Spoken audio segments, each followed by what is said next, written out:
Segunda parte. O seu cérebro e a meditação. Capítulo 6. 3 cérebros: pensar, fazer e ser. De modo geral, é apropriado comparar o cérebro de uma pessoa a um computador, e é verdade que seu cérebro já possui todo o hardware e o software de que você necessitará para mudar seu eu e sua vida. Mas você sabe qual é a melhor maneira de usar esse hardware para instalar novos softwares? Imagine 2 computadores com hardware e software idênticos. Um nas mãos de um técnico novato e o outro utilizado por um operador de computadores experiente.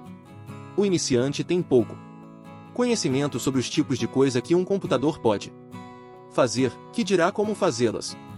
Colocado de forma simples, a intenção por trás da parte 2 é fornecer informações pertinentes sobre o cérebro, de modo que, quando você, na condição de operador, começar a utilizar o processo meditativo para mudar sua vida, saiba o que é preciso acontecer em seu cérebro e em suas meditações, e por quê. Mudança acarreta novos modos de pensar, fazer e ser. Se você sabe dirigir um carro, provavelmente já experimentou o exemplo mais elementar de pensar, fazer e ser. De início você tinha de pensar em cada ação que executava e em todas as regras de trânsito. Mais adiante você ficou relativamente proficiente na direção, contanto que prestasse atenção consciente no que estava fazendo. Por fim, virou um motorista, sua mente consciente foi para o banco do passageiro e desde então sua mente subconsciente provavelmente ocupa o assento do motorista na maior parte do tempo. Dirigir se tornou automático e uma segunda natureza. Muito do que você aprende é mediante essa progressão de pensar, fazer e ser, e as 3 áreas do cérebro facilitam esse modo de aprendizado. No entanto, sabia que é possível ir diretamente do pensar para o ser, e que é provável que você já tenha tido essa experiência em sua vida? Com a meditação do cerne deste livro, este capítulo fornecerá um prelúdio. Você pode ir do pensar na pessoa ideal que quer se tornar diretamente para ser essa nova pessoa.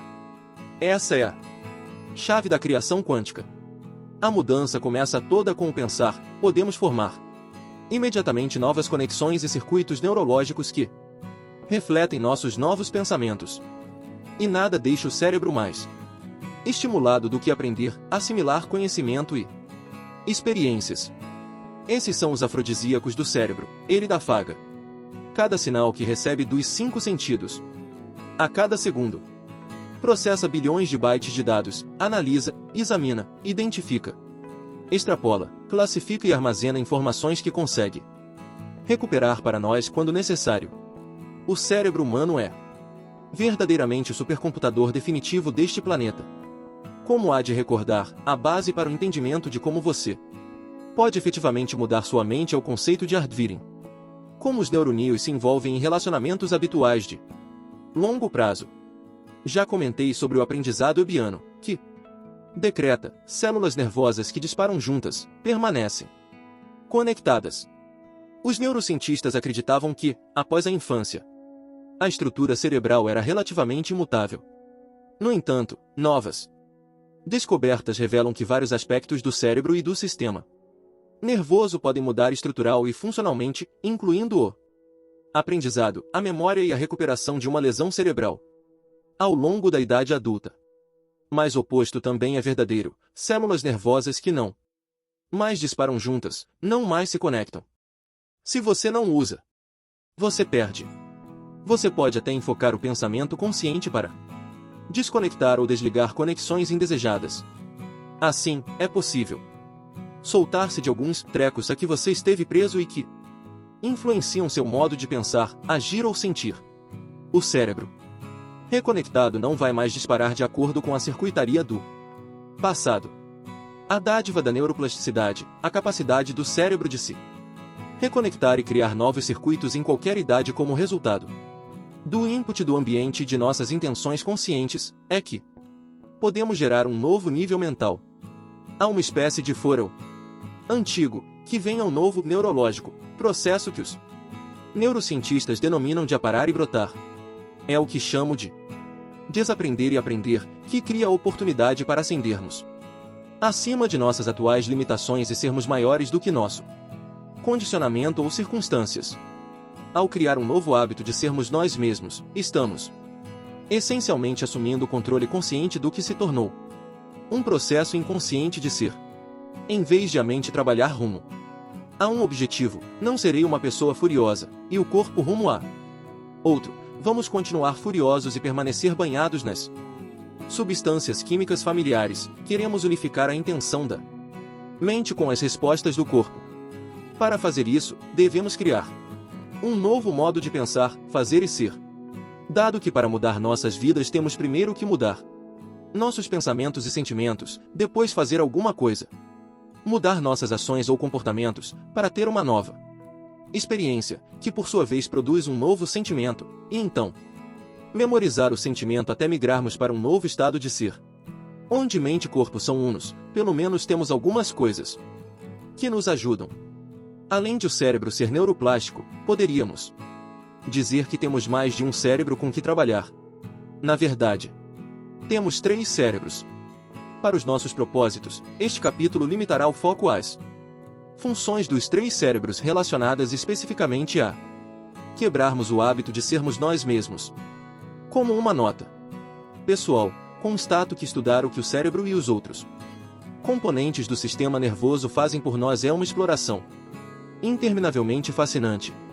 Meu primeiro livro, Evolve Your Brain, cobriu esse tópico com mais detalhes do que o necessário a nossos propósitos aqui. Existem fontes adicionais de estudo em meu site www.dojoedispensa.com e com certeza várias outras excelentes publicações e sites estão disponíveis àqueles que desejam aprender mais sobre o cérebro, a mente e o corpo. Os 3 cérebros. Figura 6a. O primeiro cérebro, o neocórtex ou cérebro pensante, em branco. O segundo cérebro é o cérebro límbico ou emocional, responsável por criar, manter e organizar substâncias químicas no corpo, em cinza. O terceiro cérebro, o cerebelo, acomoda a mente subconsciente, em cinza escuro. Do pensar ao fazer, o neocórtex processa conhecimentos, depois nos incita a viver o que aprendemos. Nosso cérebro pensante é o neocórtex, a cobertura exterior do cérebro semelhante a uma noz. Hardware neurológico mais avançado e recente da humanidade, o neocórtex acomoda a mente consciente, nossa identidade e outras funções cerebrais elevadas.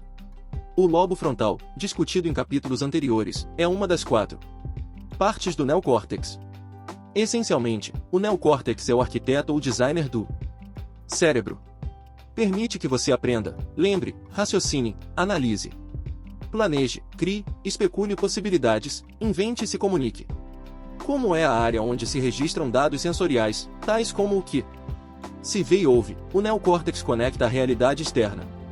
No geral, o neocórtex processa conhecimento e experiências. Primeiro, você coleta conhecimento na forma de fatos ou informações semânticas, conceitos ou ideias filosóficos ou teóricos, que você aprende intelectualmente, incitando o neocórtex a adicionar novas conexões e circuitos sinápticos. Segundo, quando decide personalizar ou aplicar o conhecimento que adquiriu, demonstrar o que aprendeu, você invariavelmente cria uma nova experiência. Isso provoca a formação de padrões de neurônios chamados de redes neurais no neocórtex. Essas redes reforçam os circuitos do que você aprendeu intelectualmente. Se o neocórtex tivesse um lema, poderia ser: o conhecimento é para a mente. Colocado de maneira simples, o conhecimento é o precursor da experiência. Seu neocórtex é responsável por processar ideias que você ainda não experimentou, que existem como um potencial para você adotar em algum momento futuro. À medida que cogita novos pensamentos, você começa a pensar em modificar seu comportamento de modo que possa fazer algo diferente quando a oportunidade chegar, para obter um novo resultado.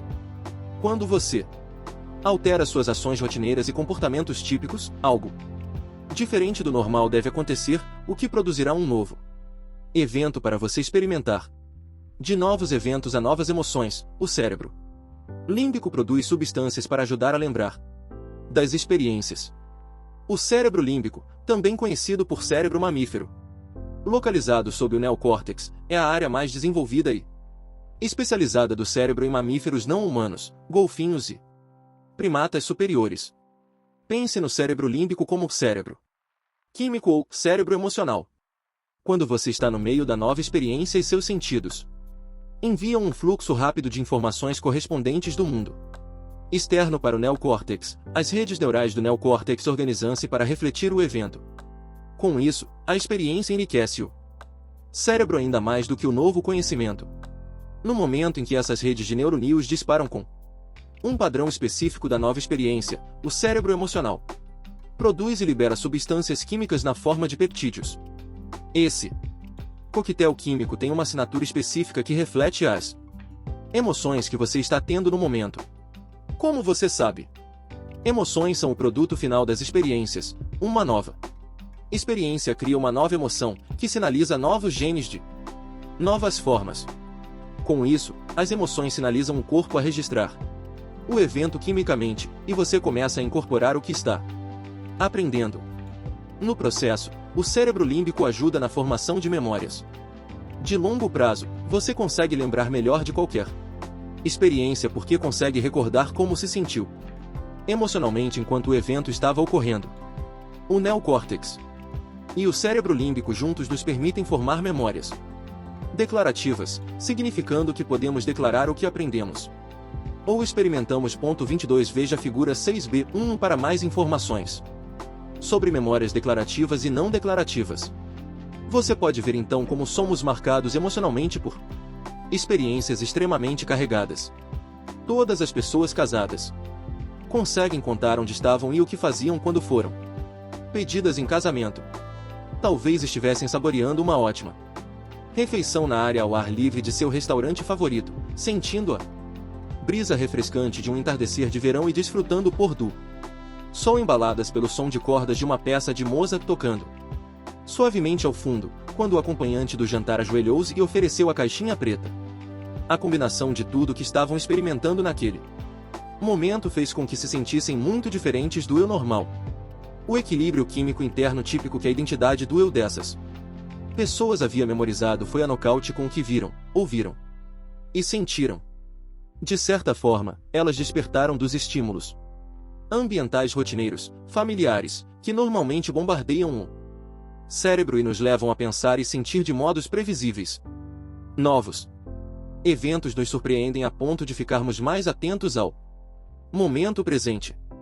Se o cérebro límbico tivesse um lema, poderia ser: a experiência é para o corpo. Se o conhecimento é para a mente e a experiência é para o corpo, quando você aplica o conhecimento e cria uma nova experiência, ensina ao corpo o que a mente aprendeu intelectualmente. Conhecimento sem experiência é meramente filosofia, experiência sem conhecimento é ignorância.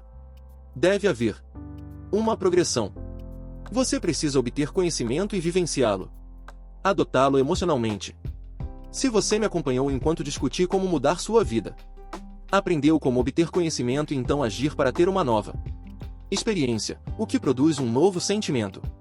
A seguir, você tem de memorizar esse sentimento e transferir o que aprendeu da mente consciente para a subconsciente. Você já tem o hardware para fazer isso na terceira área cerebral que discutiremos. O pensar e fazer para o ser, o cerebelo armazena pensamentos, atitudes, comportamentos habituais. Lembra de meu comentário sobre a experiência corriqueira de não conseguir lembrar de um número telefônico, da senha do caixa eletrônico automático ou da combinação do cadeado, mas praticar com tanta frequência que o corpo sabe melhor que o cérebro e nossos dedos automaticamente conseguem executar a tarefa? Isso pode parecer uma coisa sem importância, mas, quando o corpo sabe tanto quanto ou mais que a mente consciente, quando você consegue repetir uma experiência voluntariamente sem muito esforço consciente, você memorizou a ação, comportamento, atitude ou reação emocional até que isso se tornou uma habilidade ou hábito. Quando atingiu esse nível de habilidade, você migrou para um estado de ser. No processo, ativou a terceira área cerebral que desempenha um papel principal na mudança de sua vida, o cerebelo, que acomoda o subconsciente. Região mais ativa do cérebro, o cerebelo está localizado na parte traseira do crânio. Pense nele como microprocessador e centro de memória do cérebro. Cada neurônio do cerebelo tem o potencial de se conectar a pelo menos 200.000 e até 1 milhão de outras células para processar equilíbrio, coordenação, percepção da relação espacial das partes do corpo e execução de movimentos controlados. O cerebelo armazena certos tipos de ações, habilidades simples, bem como atitudes conectadas, reações emocionais, ações repetidas, hábitos, comportamentos condicionados e reflexos inconscientes e habilidades que dominamos e memorizamos. Possuindo uma espantosa capacidade de armazenagem de memória, facilmente faz o download de várias formas de informações aprendidas para estados programados de mente e corpo. Quando você está em um estado de ser, começa a memorizar um novo eu neuroquímico. Nesse momento o cerebelo assume o controle, tornando o novo estado uma parte implícita de sua programação subconsciente. Estudos científicos da formação do hábito incluem uma parte adicional do cérebro chamada gânglios da base, que trabalha junto na programação. Para nossos propósitos, apenas faremos este registro. O cerebelo é o local das memórias não declarativas, significando que você fez ou praticou algo tantas vezes que não precisa pensar a respeito, tornou-se tão automático que é difícil declarar ou descrever como fazê-lo. Quando isso acontece, você chega a um ponto em que a felicidade, ou qualquer que seja atitude, comportamento, habilidade ou traço que esteve enfocando e ensaiando mental e fisicamente, torna-se um programa inato e memorizado do novo eu. Vamos utilizar um exemplo factível para examinar na prática como esses três cérebros nos conduzem do pensar para o fazer e para o ser. Primeiro veremos como, por meio de ensaios mentais conscientes, o cérebro pensante, neocórtex, utiliza o conhecimento para ativar novos circuitos sob novas formas para compor uma nova mente. Depois, nosso pensamento cria uma experiência, e via cérebro emocional, límbico, produz uma nova emoção. Nossos cérebros do pensamento e do sentimento condicionam o corpo a uma nova mente. Finalmente, se atingimos o ponto em que mente e corpo trabalham como o cerebelo possibilita memorizar um novo eu neuroquímico, e agora nosso estado de ser é um programa inato em nosso subconsciente. Um exemplo real dos três cérebros em ação. Como um exame prático dessas ideias, suponha que você recentemente leu alguns livros provocadores de reflexão sobre compaixão, incluindo um do Dalai Lama, uma biografia de Madre Teresa e um relato da obra de São Francisco de Assis. Esse conhecimento permitiu pensar fora da caixa. Ler todo esse material forjou novas conexões sinápticas em seu cérebro pensante. Essencialmente, você aprendeu sobre a filosofia da compaixão, por meio das experiências de outras pessoas, não das suas. Além disso, você sustentou essas conexões neurais revisando o que aprendeu no dia a dia. Você está tão entusiasmado que está resolvendo todos os problemas de seus amigos, oferecendo conselhos e sendo admirado. Você se tornou o grande filósofo. Intelectualmente, você entende do assunto.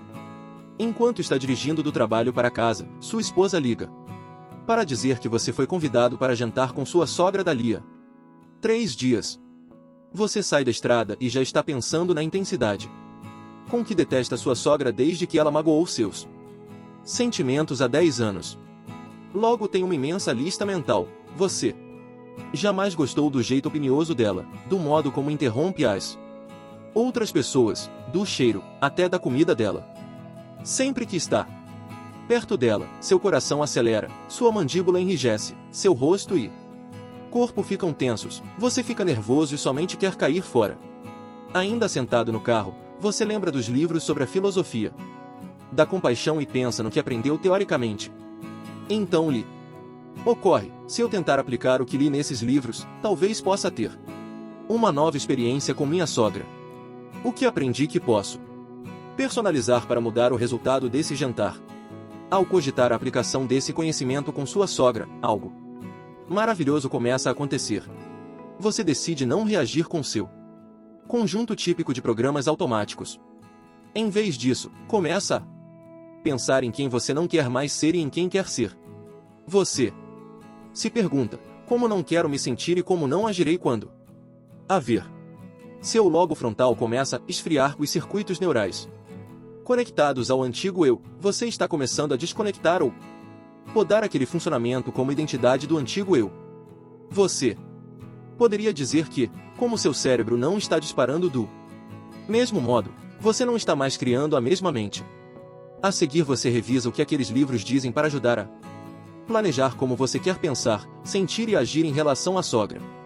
Você se pergunta, como posso modificar meu comportamento, minhas ações e minhas reações, de modo que minha nova experiência conduza a um novo sentimento? Aí você se imagina cumprimentando e abraçando a sogra, fazendo perguntas sobre coisas que sabe que a interessam e elogiando o novo corte de cabelo ou os novos óculos. Nos dias seguintes, enquanto ensaia mentalmente seu novo ideal de eu, você continua a instalar mais hardware neurológico, de modo que terá os circuitos apropriados a postos, de fato, um novo programa de software, quando efetivamente interagir com a sogra. Para a maioria de nós, ir do pensar para o fazer é como inspirar caracóis a apertar o passo. Queremos permanecer no terreno filosófico e intelectual da nossa realidade, gostamos de nos identificar com o sentimento reconhecível, memorizado, de nosso eu familiar. Em vez disso, ao abandonar antigos padrões de pensamento, interromper reações emocionais habituais e renunciar a comportamentos reflexos, depois planejar e ensaiar novos modos de ser, você está se colocando na equação do conhecimento que aprendeu e começando a criar uma nova mente, está lembrando a si mesmo quem você quer ser. Mas há uma outra etapa que devemos abordar agora. O que aconteceu quando você começou a observar sua antiga personalidade do seu referente a pensamentos familiares, comportamentos habituais e emoções memorizadas que você havia conectado previamente à sua sogra? De certo modo, você acessou o sistema operacional da mente subconsciente, onde esses programas existem, e foi o observador desses programas. Quando consegue notar ou ficar ciente de quem você está sendo, você fica consciente de seu eu inconsciente. Quando você começou a se projetar psicologicamente em uma situação potencial à frente da efetiva experiência, o jantar começou a reconectar seus circuitos neurais para parecer que o evento, ser compassivo com a sogra, já havia ocorrido. Quando as novas redes neurais começaram a disparar em uníssono, seu cérebro criou uma imagem, visão, modelo ou o que chamarei de holograma, uma imagem multidimensional, representando o eu ideal que você estava focado em ser. No instante em que isso aconteceu, você tornou o que estava pensando mais real do que qualquer outra coisa. Seu cérebro capturou o pensamento como experiência e atualizou sua massa cinzenta para parecer que a experiência já havia ocorrido, incorporando conhecimento por meio da experiência, ensinando ao corpo o que a mente aprendeu. Logo chega a hora, e você se vê sentado no jantar, cara a cara com a sogrinha. Em vez de reagir reflexamente quando os comportamentos típicos dela se manifestam, você permanece consciente, lembra o que aprendeu e decide testar. Em vez de julgar, atacar ou sentir animosidade, você faz algo completamente diferente. Como os livros encorajaram, você fica no momento presente, abre seu coração e realmente escuta o que ela está dizendo. Você não a mantém mais no passado. E eis que você modifica o comportamento e refreia suas reações emocionais impulsivas, criando desse modo uma nova experiência com sua sogra. Isso ativa o cérebro límbico a preparar uma nova mistura de substâncias químicas que gera uma nova emoção, e de repente você começa a sentir compaixão de verdade por ela. Você a vê como ela é, vê inclusive aspectos seus nela.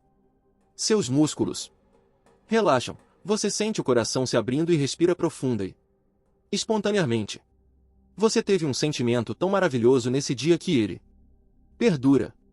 Agora, você está inspirado e com a mente aberta, e constata que ama sua sogra de verdade. Quando combina seu novo sentimento interno de boa vontade e amor com essa pessoa em sua realidade externa, você conecta com paixão a sua sogra. Você forma uma nova memória associativa. Assim que você começou a sentir a emoção da compaixão, de certo modo instruiu, quimicamente, seu corpo sobre o que sua mente sabia, filosoficamente, e isso ativou e modificou alguns de seus genes. Agora você foi do pensar ao fazer. Seus comportamentos correspondem às suas intenções conscientes, suas ações se igualam aos seus pensamentos, mente e corpo estão alinhados e trabalhando juntos. Você fez exatamente o que as pessoas fizeram em seus livros. Assim, ao aprender sobre a compaixão intelectualmente com seu cérebro e mente, e depois demonstrar esse ideal em seu ambiente por meio da experiência, você incorporou esse sentimento elevado. Você simplesmente condicionou seu corpo a uma nova mente de compaixão. Sua mente e seu corpo estão trabalhando juntos. Você incorporou a compaixão. De certo modo, a palavra tornou-se carne. 2 cérebros levarão-no do pensar ao fazer. Mas você consegue criar um estado de ser? Graças a seus esforços para incorporar a compaixão, agora você tem o neocórtex e o cérebro límbico trabalhando juntos. Você está fora da caixa do eu familiar e habitual memorizado, que opera segundo um conjunto de programas automáticos, e está em um novo ciclo de pensamentos e sentimentos. Você experimentou a sensação da compaixão e gosta mais dela do que da hostilidade velada, da rejeição e da raiva reprimida. Mas, alto lá, você ainda não está pronto para ser um santo. Não. Basta ter o corpo e a mente trabalhando juntos uma vez. Isso levou-o do pensar ao fazer, mas você consegue reproduzir esse sentimento de compaixão à sua vontade? Consegue incorporar repetidamente a compaixão, independentemente das condições de seu ambiente, de modo que nenhuma pessoa ou situação possa criar aquele antigo estado de ser em você outra vez?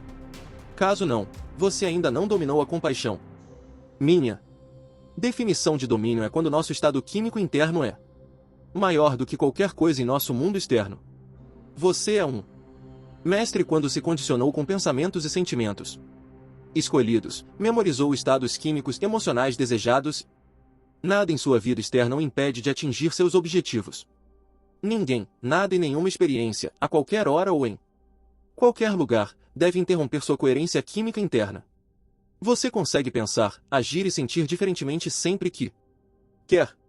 Se você consegue dominar o sofrimento, consegue dominar a alegria com a mesma facilidade. Você provavelmente conhece alguém que domina o sofrimento, certo? Você telefona para a pessoa e pergunta, como vai? Mais ou menos. Ouça, eu e alguns amigos vamos a uma nova galeria de arte depois. Em um restaurante que serve sobremesas realmente saudáveis. Depois, vamos ouvir música ao vivo. Gostaria de ir com a gente? Não, não estou com vontade. Mas, se a pessoa dissesse o que efetivamente queria dizer, diria, eu memorizei esse estado emocional, e nada em meu ambiente, nenhuma pessoa, nenhuma experiência, nenhuma condição, coisa nenhuma, me fará migrar de meu estado químico interno de sofrimento. É melhor ter dor do que largar disso e ficar feliz. De momento estou desfrutando do meu vício, e todas essas coisas que você quer fazer me distrairiam de minha dependência emocional. Mas sabe de uma coisa? Podemos dominar um estado químico interno, como alegria ou compaixão, com a mesma facilidade. No exemplo anterior com sua sogra, se você praticasse seus pensamentos, comportamentos e sentimentos o suficiente, ser compassivo se tornaria bastante natural. Você evoluiria de apenas pensar nisso para fazer algo a respeito disso, para ser isso. Ser indica que é fácil, natural, habitual, rotineiro e inconsciente. Compaixão e amor seriam tão automáticos e familiares como as emoções autolimitantes que você acabou de mudar. Agora você precisa então replicar a experiência de pensar, sentir e agir movido pela compaixão. Se fizer isso, romperá o vício em seu estado emocional passado e condicionará neuroquimicamente seu corpo e sua mente para memorizar o estado químico interno, chamado compaixão, melhor do que sua mente consciente. Por fim, se recriar repetidamente a experiência de compaixão quantas vezes quiser, praticando-a independentemente de qualquer circunstância em sua vida, seu corpo se tornará a mente de compaixão. Você memorizará a compaixão tão bem que nada em seu mundo exterior poderá tirá-lo desse estado de ser. Agora todos os 3 cérebros estão trabalhando juntos, e você está biológica, neuroquímica e geneticamente em um estado de compaixão. Quando a compaixão se torna incondicionalmente comum e familiar, você progrediu do conhecimento para a experiência e desta para a sabedoria. Progredindo para um estado de ser, o papel de nossos dois sistemas de memória. Temos 3 cérebros que nos permitem evoluir do pensar para o fazer e daí para o ser. Examine o diagrama a seguir. Sistemas de memória do cérebro. Figura 6b, 1. Memórias declarativas e não declarativas. Existem 2 sistemas de memória no cérebro. O primeiro sistema é chamado declarativo ou de memórias explícitas. Quando lembramos e conseguimos declarar o que aprendemos ou experimentamos, essas são as memórias declarativas. Existem 2 tipos de memórias declarativas: conhecimento, memórias semânticas derivadas do conhecimento filosófico, e experiência, memórias episódicas derivadas de experiências sensoriais, identificadas como eventos com pessoas, animais ou objetos particulares, enquanto fazíamos ou testemunhávamos uma certa coisa em um tempo e local específicos. As memórias episódicas tendem a marcar o corpo e o cérebro por mais tempo que as memórias semânticas. O segundo sistema de memória é chamado não declarativo ou de memórias implícitas. Quando praticamos algo tantas vezes que se torna uma segunda natureza, não temos mais que pensar a respeito, é como se praticamente não conseguíssemos declarar como fazê-lo. O corpo e a mente são um. Essa é a base de nossas habilidades, hábitos, comportamentos automáticos, memórias associativas, atitudes inconscientes e reações emocionais. Conhecimento mais experiência igual sabedoria. Figura 6b, 2. 3 cérebros: pensar, fazer e ser. Portanto, quando tomamos o que aprendemos intelectualmente, neocórtex, e aplicamos, personalizamos ou demonstramos, modificamos nosso comportamento de alguma forma. Quando fazemos isso, criamos uma nova experiência, que gera uma nova emoção, cérebro límbico. Se conseguimos repetir, replicar ou vivenciar essa ação quando queremos, migramos para um estado de ser, cerebelo. Sabedoria é conhecimento acumulado obtido por experiência repetida. Quando o ser compassivo é tão natural como o sofrimento, julgamento, culpa, frustração, pessimismo ou insegurança, então somos sábios. Estamos liberados para aproveitar novas oportunidades, pois de alguma forma a vida parece se organizar igual a como ou quem somos, evoluindo seu ser. Figura 6c. Este diagrama exibe a progressão de como os 3 cérebros se alinham para correlacionar diversas avenidas de evolução pessoal. Indo do pensar diretamente para o ser, 1. Prelúdio para a meditação. Ir do pensar para o fazer e daí para o ser é uma progressão que todos nós já experimentamos várias vezes, seja quando aprendemos a dirigir, esquiar, tricotar ou quando falar uma segunda língua tornou-se uma segunda natureza. Agora vamos falar de um dos grandes dons da evolução para nós como seres humanos, a habilidade de ir do pensar para o ser, sem executar nenhuma ação física. Dito de outra forma, podemos criar um novo estado de ser antes de termos uma real experiência material. Fazemos isso o tempo todo e não se trata de fingir até fazer. Por exemplo, você tem uma fantasia sexual em que experimenta internamente todos os pensamentos, sentimentos e ações que espera ansiosamente realizar quando seu parceiro retornar de viagem.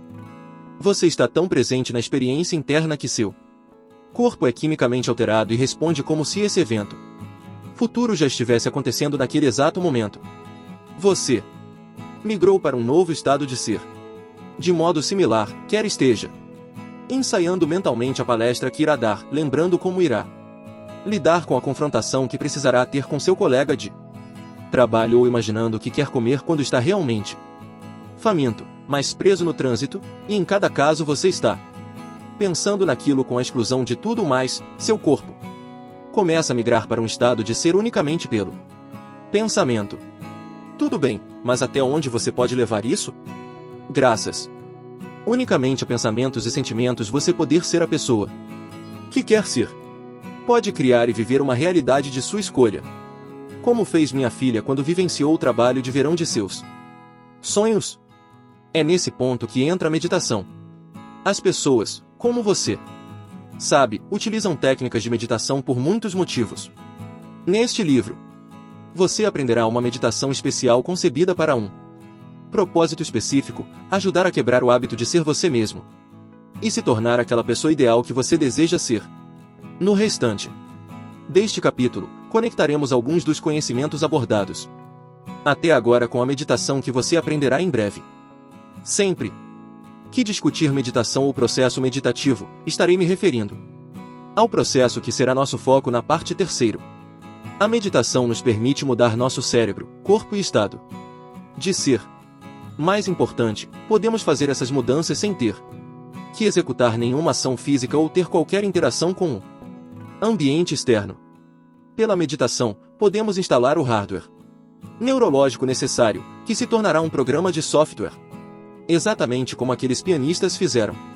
Também podemos influenciar o corpo como aqueles que exercitaram os dedos, realizaram mudanças por meio de ensaios mentais. Aqueles indivíduos da pesquisa utilizaram apenas ensaios mentais, mas para nossos propósitos isso é um dos componentes do processo meditativo, embora muito importante. Se eu pedisse para você pensar nas qualidades que sua pessoa ideal possuiria ou sugerisse que refletisse sobre como seria ser uma pessoa grandiosa, como Madre Teresa ou Nelson Mandela, apenas pela contemplação de um novo estado de ser você começaria a disparar seu cérebro de novas maneiras e a formar uma nova mente. É um ensaio mental em ação. Agora, peço que reflita sobre como seria sentir-se feliz, contente, satisfeito e em paz. O que você visualizaria para si se fosse criar um novo ideal de você? Essencialmente, o processo meditativo lhe permite responder essa questão coletando toda a informação, aprendida e conectada sinapticamente em seu cérebro, sobre o que significaria estar feliz, contente, satisfeito e em paz. Na meditação, você toma esse conhecimento e então se coloca na equação. Em vez de meramente perguntar o que significaria estar feliz, você se coloca na posição de praticar e assim viver em um estado de felicidade. Afinal, você sabe como a felicidade se parece e qual é a sensação.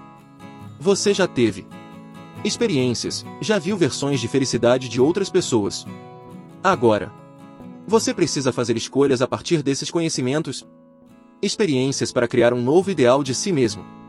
Expliquei como, por intermédio do lobo frontal, você ativa novos circuitos de novas maneiras para criar uma nova mente. Quando experimenta novamente, seu cérebro cria uma espécie de imagem holográfica que fornece um modelo a ser seguido na criação de sua realidade futura. Como você instalou novos circuitos neurais antes de qualquer real experiência, não precisa levar a cabo uma revolução pacífica como fez Gandhi, não tem de liderar seu povo e ser queimado na fogueira como Joana d'Arc.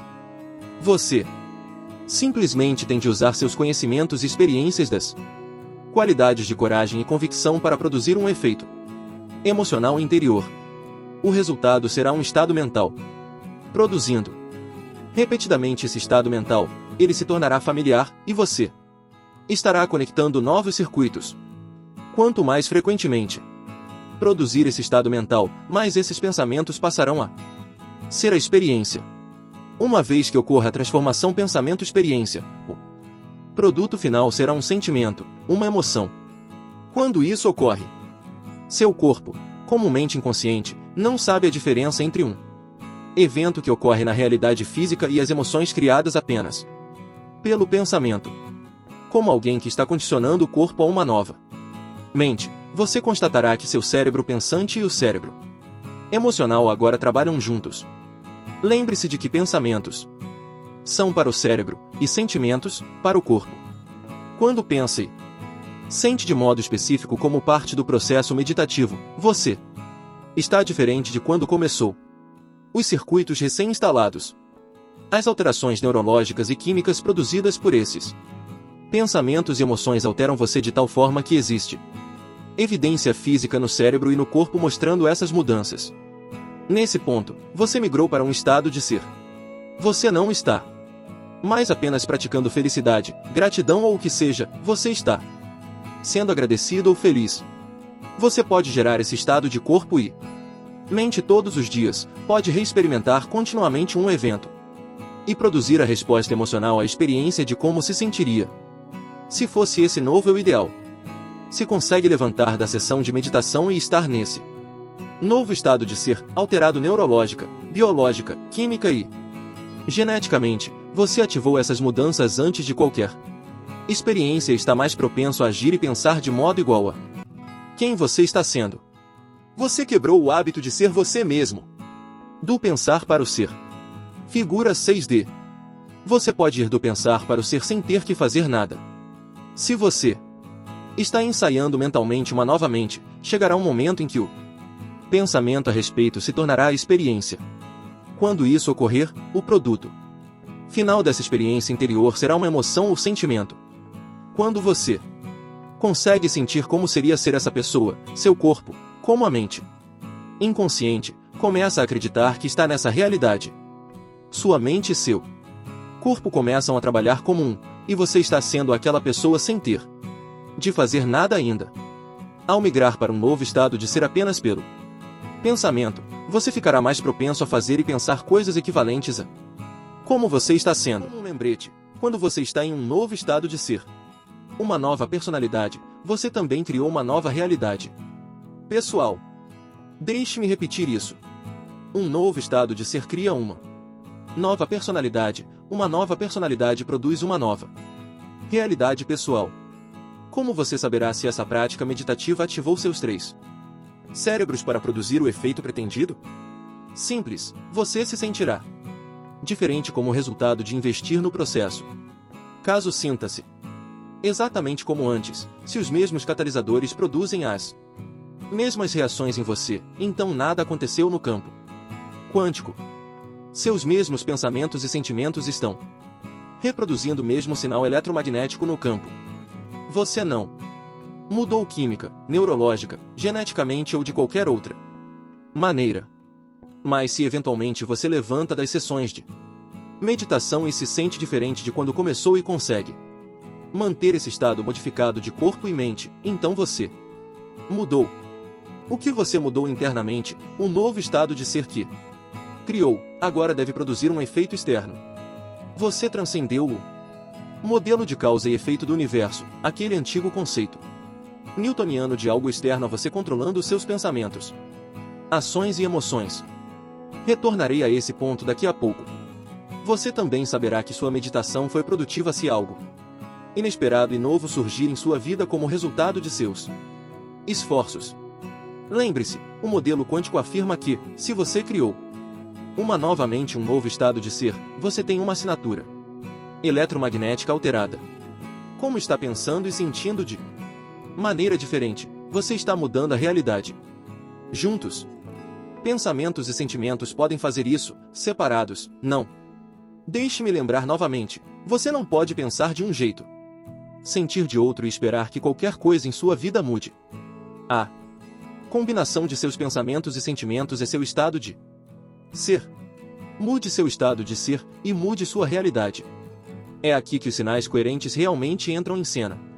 Se você consegue enviar para o campo quântico um sinal coerente em pensamento e sentimento, estado de ser, independente do mundo externo, então algo diferente acontecerá em sua vida. Quando isso acontecer, você sem dúvida experimentará uma resposta emocional poderosa, o que vai inspirá-lo a criar uma nova realidade mais uma vez, e você pode usar essa emoção para gerar uma experiência ainda mais maravilhosa. Deixe-me voltar a Newton. Todos nós somos condicionados pelo conceito newtoniano de que a vida é dominada por causa e efeito. Quando algo de bom acontece, expressamos gratidão ou alegria.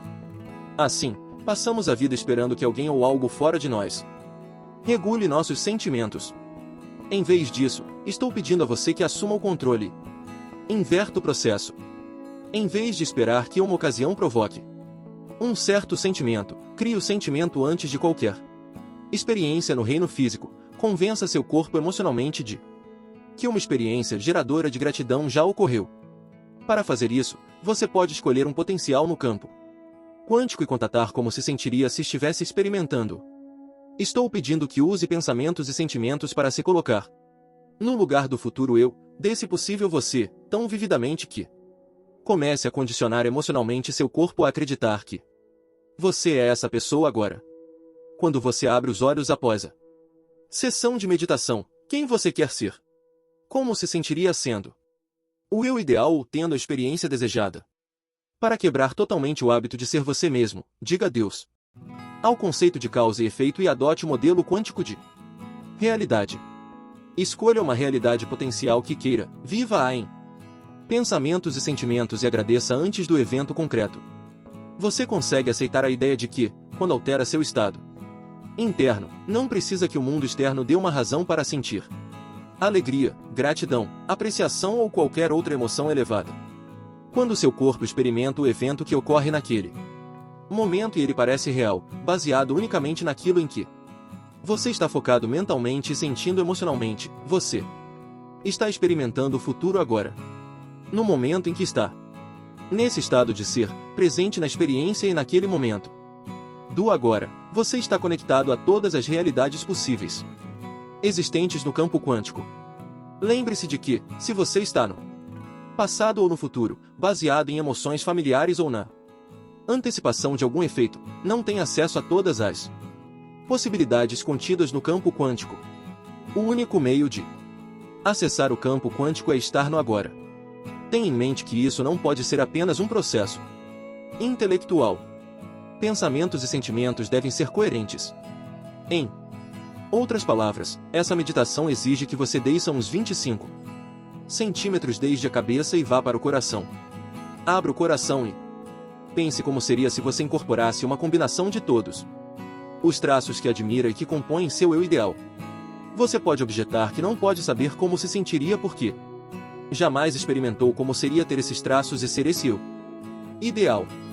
Minha resposta é que seu corpo pode experimentar isso antes de você ter qualquer evidência física, antes de seus sentidos, se um desejo futuro que você jamais experimentou efetivamente se manifestasse em sua vida, você teria de concordar que experimentaria uma emoção elevada como alegria, entusiasmo ou gratidão. Assim, você naturalmente pode focar nessas emoções, em vez de ficar escravizado a emoções que são somente resíduo do passado. Você agora está usando emoções elevadas para criar o futuro.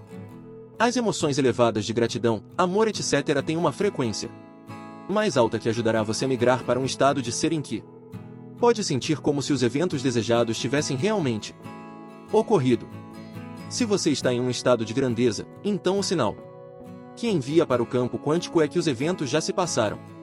Agradecer permite condicionar emocionalmente seu corpo a acreditar que o que está produzindo a gratidão já aconteceu. Ao ativar e coordenar os 3 cérebros, a meditação lhe permite migrar do pensar para o ser, e, uma vez que esteja em um novo estado de ser, você fica mais propenso a agir e pensar de acordo com quem você está sendo. Talvez você tenha se perguntado por que pode ser difícil migrar para um estado de gratidão ou agradecer antes da experiência real. É possível que você tenha vivido sob uma emoção memorizada que se tornou tão parte de sua identidade em nível subconsciente que agora você não consegue sentir de nenhuma outra forma além daquela com que está acostumado?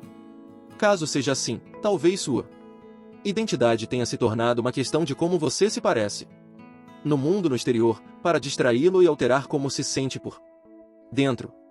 No próximo capítulo, examinaremos como fechar essa lacuna e provocar a verdadeira liberação. Quando você conseguir sentir prontamente gratidão ou alegria ou se apaixonar pelo futuro, sem necessitar que qualquer pessoa, coisa ou experiência faça você sentir isso, essas emoções elevadas ficarão disponíveis para alimentar suas criações.